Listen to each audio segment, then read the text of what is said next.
good morning and welcome to Breakfast News on Rajya TV. I'm Tina Jha. Let's take a look at the headlines we are tracking at 10 a.m. Mexico backs India's NSG bid, says its support is positive and constructive. Prime Minister Modi makes historic address to the US Congress, indirectly targets Pakistan for being the breeding ground of terror.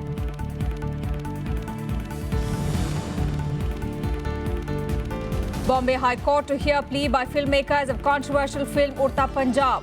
Verbal fight with censor board chief continues, who alleges producers were funded by Aam Aadmi Party to show Punjab in a poor light.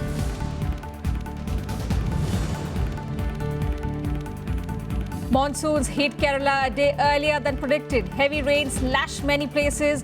Monsoon now likely to hit Maharashtra coast in the next few days.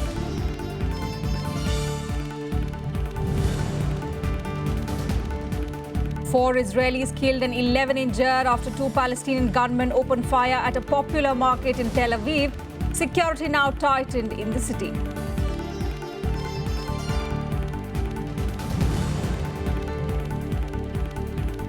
And Maria Sharapova banned for 2 years by the International Tennis Federation after failing drugs test. She will now appeal the ruling in the Court of Arbitration for Sports.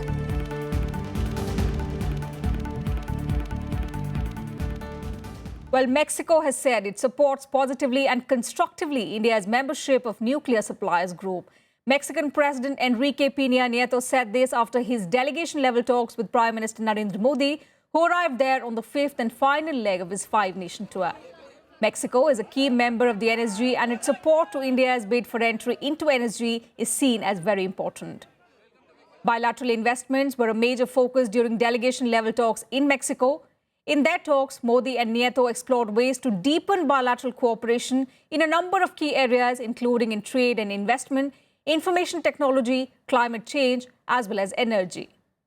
Prime Minister Modi and the Mexican president later made a joint address to the media and also issued a joint statement. This is the first prime ministerial visit from India to Mexico after then Prime Minister Dr. Manmohan Singh's visit in 2012 for the G20 summit.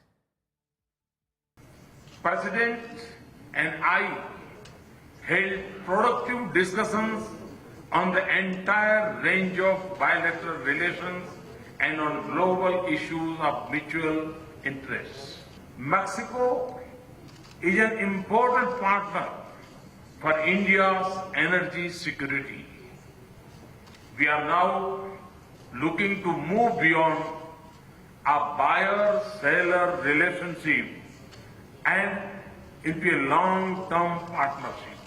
We will also prioritize concrete projects in areas of agriculture research, biotechnology, waste management, disaster warning and management, and solar energy. And before heading to Mexico, Prime Minister Modi made a historic address to a joint session of the US Congress. During his 45-minute speech, Modi touched upon regional as well as global issues and also highlighted how India and the United States can cooperate to contribute towards global stability as well as prosperity. Mr. Speaker, the Prime Minister of the Republic of India. A standing ovation as the US Congress welcomed Prime Minister Narendra Modi for a historic address to a joint session. The Prime Minister using the opportunity to underline the significance of growing US-India relations. Today, our relationship has overcome the hesitations of history. In every sector of India's forward march, I see the US as an indispensable partner. Modi used the opportunity to highlight the growing scourge of terrorism around the world. Without referring to Pakistan, he said that India's neighboring country remains a breeding ground for terror. Terrorism remains the biggest threat. In the territory stretching from west of India's border up to Africa, it may go by different names, from Lashkar-e-Taiba to Taliban to ISIS, but its philosophy is common of hate, murder, and violence. Although it is a shadow spreading across the world, it is incubated in India's neighborhood. The Prime Minister underlined a strong India-US cooperation for peace globally. A strong India-US partnership can anchor peace, prosperity, and stability from Asia to Africa and from Indian Ocean to the Pacific. In the backdrop of the Congress-mandated US Commission for International Religious Freedom's annual report that claimed religious freedom in India was on a negative trajectory in 2015, Modi said freedom of faith is enshrined in India's constitution. Freedom of faith, speech, and franchise, and equality of all citizens, regardless of background, are enshrined as fundamental rights. The Prime Minister also put the spotlight on his long-term vision for India and asked US entrepreneurs to benefit from the emerging opportunities in India. My dream is to economically empower them through many social and economical transformations, and do so by 2022. The 75th anniversary of India's independence. My to-do list is long and ambitious. These are not just aspirations.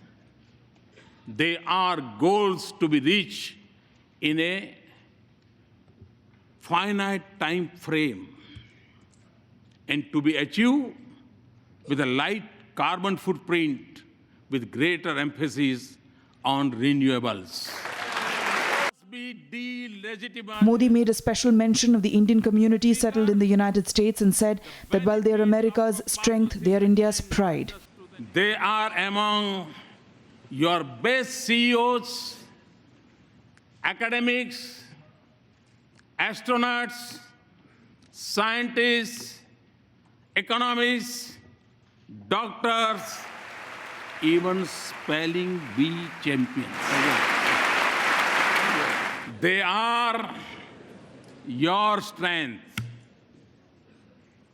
They are also the pride of India. The Prime Minister's 45-minute speech was interrupted 40 times by US lawmakers who cheered him, even giving him a standing ovation a few times.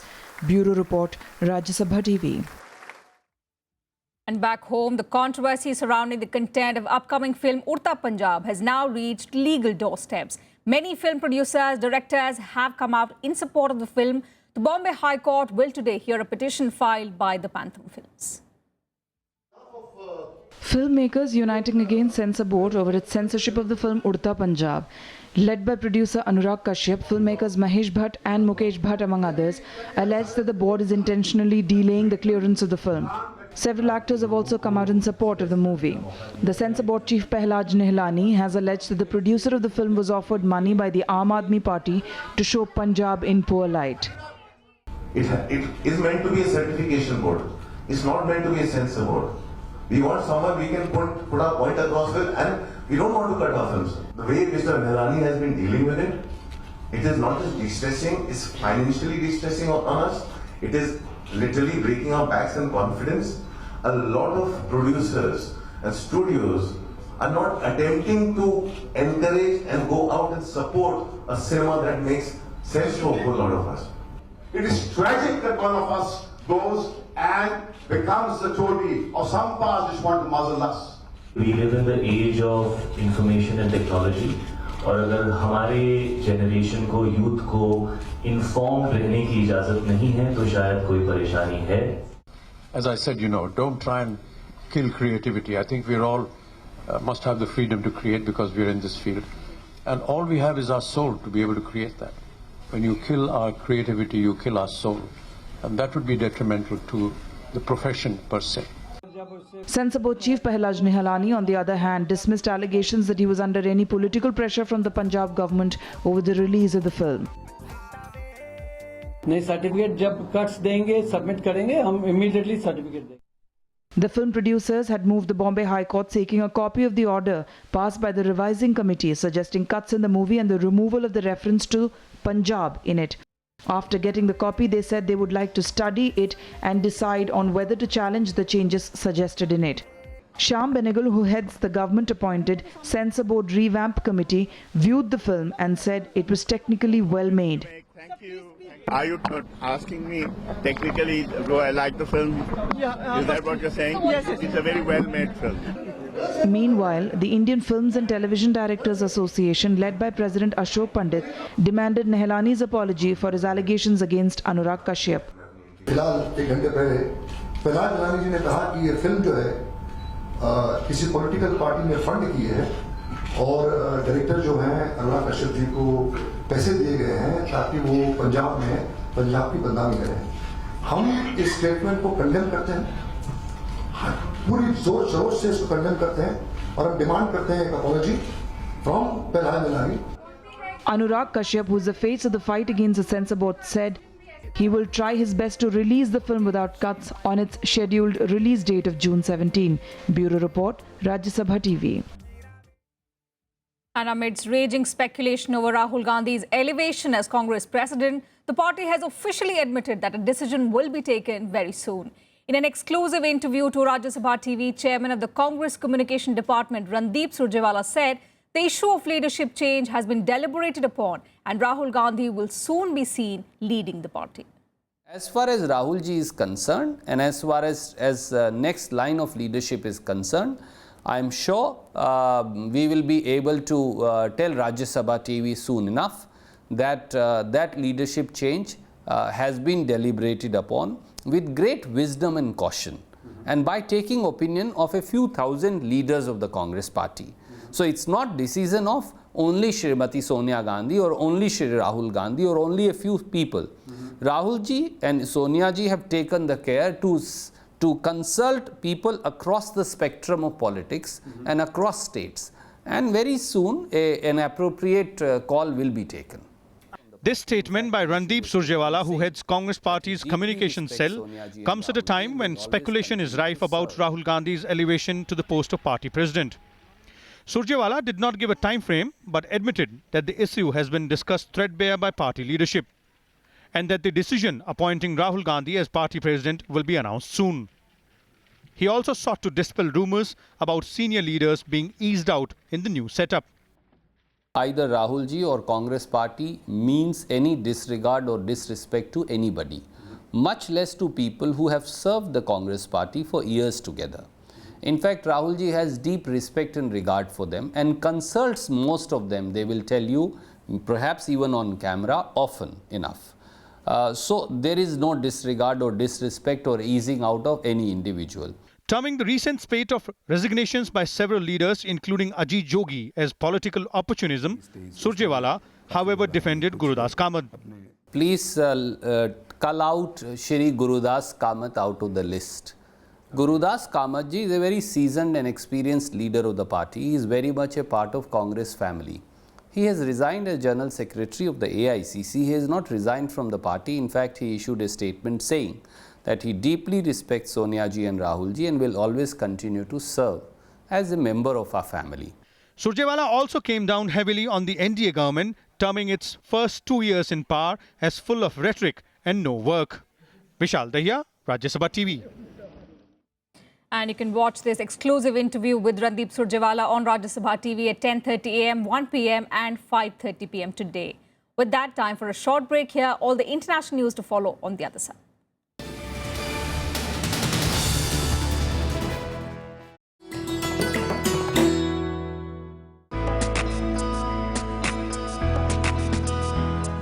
Gyan Chopper is the ancient version of Indian snakes and ladders.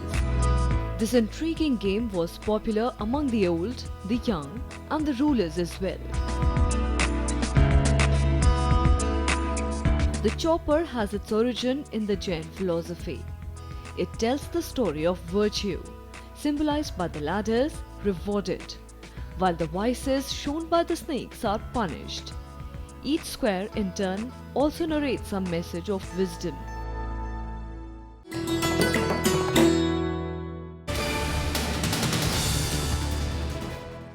Thanks for staying with us on Breakfast News. Well, southwest monsoon has arrived in Kerala and Lakshadweep a day earlier than predicted. Heavy rains lashed large parts of the state starting Tuesday night. Even though the progress of the monsoon will slacken mid-June, it's likely to hit the coast of Maharashtra in the next few days. Monsoon has hit Kerala with heavy rains lashing large parts of the state, claiming the life of a 36-year-old man following a landslip in Idukki district. Heavy rainfall started Tuesday night and the IMD has now declared the onset of southwest monsoon in Kerala and Lakshadweep. बादलों का जो डेरा है वो काफ़ी बढ़ा पिछले 2 दिनों में और आज भारी से बहुत भारी बारिश पूरे केरला में देखने को मिली है। 70 मिलीमीटर से लेकर 150 मिलीमीटर तक बारिश कई जगह के आंकड़े आए हैं और इन सभी कंडीशंस को देखते हुए मौसम विभाग ने आज ये डिक्लेयर किया है कि मानसून ने केरला में दस्तक दे दी है। Precautionary steps are being taken in Thiruvananthapuram district by restricting the flow of tourists to hill stations like Ponmudi in view of the heavy rains. People are also being advised to avoid travelling on hilly roads after dark. Following its arrival in Kerala, monsoon is likely to hit the coasts of Maharashtra in another 3-4 days. However, the progress could slacken in mid-June. Meanwhile, India's forecasting of the monsoon will soon get a high-tech makeover with the Met Office spending $60 million on a new supercomputer. The new device will reportedly improve the accuracy of one of the world's most vital weather forecasts in time for next year's rains. Bureau Report, Rajya Sabha TV. And switching over to some international developments, 2 Palestinian gunmen killed 4 Israelis at a popular market area in Tel Aviv yesterday in an attack that shook the entire city. Israeli Prime Minister Benjamin Netanyahu described the attack as a savage crime of murder and terrorism. Now security around the city has been tightened. In one of the deadliest attacks in an 8-month wave of Palestinian violence, Israel's Tel Aviv witnessed massed shooting near a popular open-air market when 2 Palestinians opened fire, killing 4 Israelis and wounding at least 11. When I listen shooting of a machine gun, not a gun, and I am in my past fight, I was in parachute. I running inside to the noise that I listen, and I find 2 wounded on the market, the restaurant. I get to help them. The state police were clueless of advance intelligence related to the terror attack. Israeli police have heightened security around the Israeli city of Tel Aviv after the attack. Both gunmen were apprehended and 1 wounded during the shoot. Police have identified both gunmen as Palestinians from a village near the city of Hebron in Israeli-occupied West Bank. 2 terrorists opened fire at a very busy mall, shopping center and restaurant area in the center of Tel Aviv. Immediately, police units were dispatched to the area and responded and engaged with those 2 terrorists. One of the terrorists was shot at the scene and arrested, and the second terrorist was shot at the scene and arrested as well. We're focusing on understanding where those terrorists came in the Tel Aviv area from, if they were from Judea and Samaria, the West Bank, or they were familiar with the Jerusalem or Tel Aviv area. That's something which is part of the ongoing investigation. But we've taken control of the situation and we're preventing any further terrorist attacks this evening in Tel Aviv. Heightened security will continue no doubt this evening as well as tomorrow morning. Israeli Prime Minister Benjamin Netanyahu, along with the Defense Minister, visited the market area, calling the attack a savage of murder and terrorism. He said his government will take decisive steps against such attacks. This is a savage crime of murder and terrorism in the heart of Tel Aviv. It's done by criminal terrorists who don't value human life, who are willing to murder innocent citizens. I think a larger tragedy was avoided by the resolute action of citizens, of security people, police. We're going to take the necessary steps to attack the attackers and to defend those who need to be defended. In the last 6 months, Palestinian attacks have killed 31 Israelis and 2 visiting US citizens. Israeli forces have shot dead at least 196 Palestinians, 134 of whom Israel has said were assailants. Others were killed in clashes and protests. However, the frequency of Palestinian street attacks in Israel have slowed down significantly in the past, but the situation remains tense. Bureau Report, Rajya Sabha TV. And let's also take a look at some more news from across the globe in World Wrap.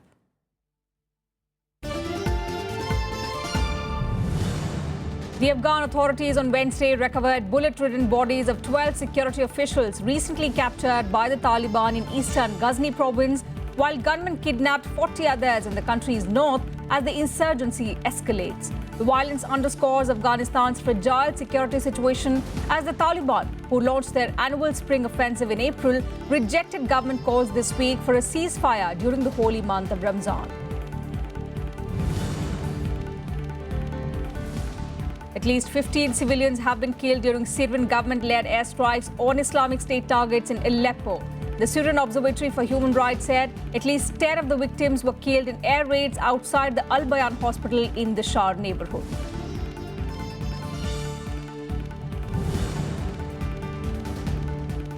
Some 2,000 troops from regional military powerhouse Chad headed to neighboring Niger on Wednesday, where Boko Haram insurgents inflicted heavy losses in the town of Bosso last week. The heavily armed soldiers will search everywhere for Boko Haram, added the source. The UN says some 50,000 people have fled Bosso after the attacks in Niger's troubled southeast.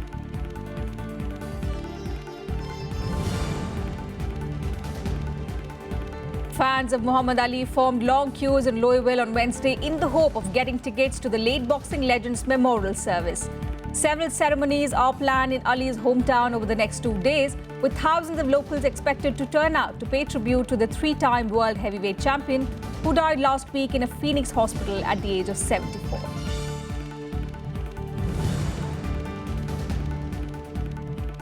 An official European probe has been launched into the scandal over the so-called Panama Papers. The European Parliament has agreed to set up an inquiry into what it calls alleged contraventions and maladministration in the application of EU laws on money laundering, tax avoidance and tax evasion. The vote to hold an inquiry was held in a plenary session of the Parliament on Wednesday.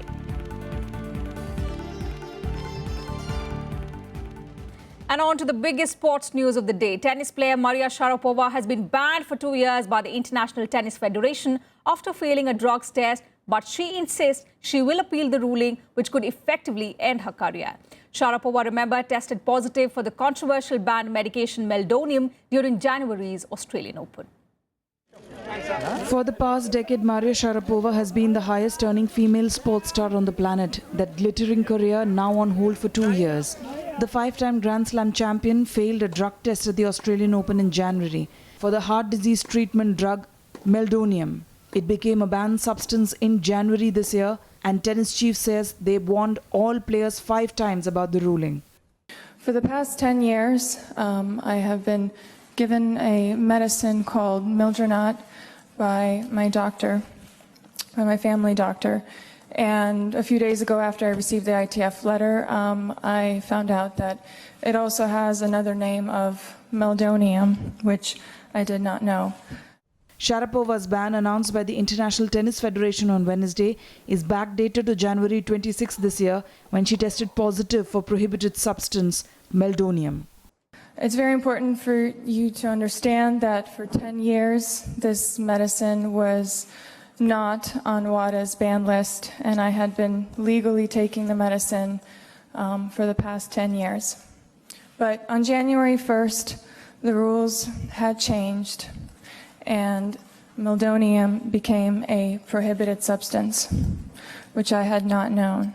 Sharapova now intends to fight the ban. On a Facebook page, she wrote, "I will immediately appeal the suspension portion of this ruling to CAS, the Court of Arbitration for Sport." Sharapova, a former world number 1 whose ranking has slumped to 26, has won 35 career titles, including 5 Grand Slams. Her win at Wimbledon in 2004, when she was just 17, launched her into the world of mega million-dollar deals and A-list celebrity. Bureau Report, Rajya Sabha TV. And for all the other sports news, here's the Sports Beat. Indian shuttler PV Sindhu made a shock exit in the opening round of the Australian Open at Sydney. She lost to Korea's Kim Hyo-min 15-21, 19-21 in straight games. Gur Saidat also bowed out in the first round. However, Saina Nehwal, K. Srikanth, Sameer Verma and Tanvi Lad progressed to the pre-quarter finals. South Africa won their first game of the Tri-Nation Series after defeating Australia by 47 runs in the third one-day match at Providence in Guyana. Batting first, the Proteas put on 189 runs for the loss of 9 wickets in 50 overs. In reply, Australia were bowled out for 142, despite Aaron Finn's 72 runs innings. South Africa's Farhan Behardien was adjudged the man of the match.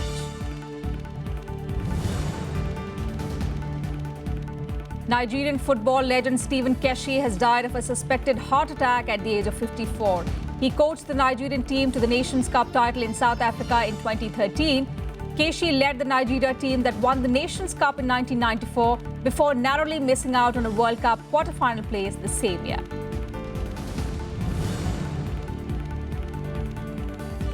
Colombia defeated Paraguay 2-1 to enter the quarter-final of the Copa America. Carlos Bacca scored the opening goal for Colombia in the 12th minute. Later, James Rodriguez doubled the lead in the 30th minute. David Ospina scored the lone goal for Paraguay.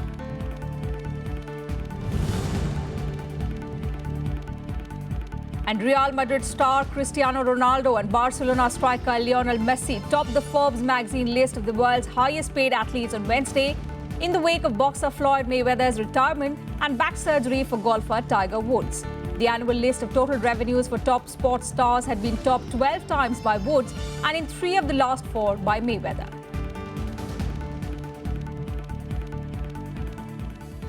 Well, that's it from us in this bulletin. Thanks for your time.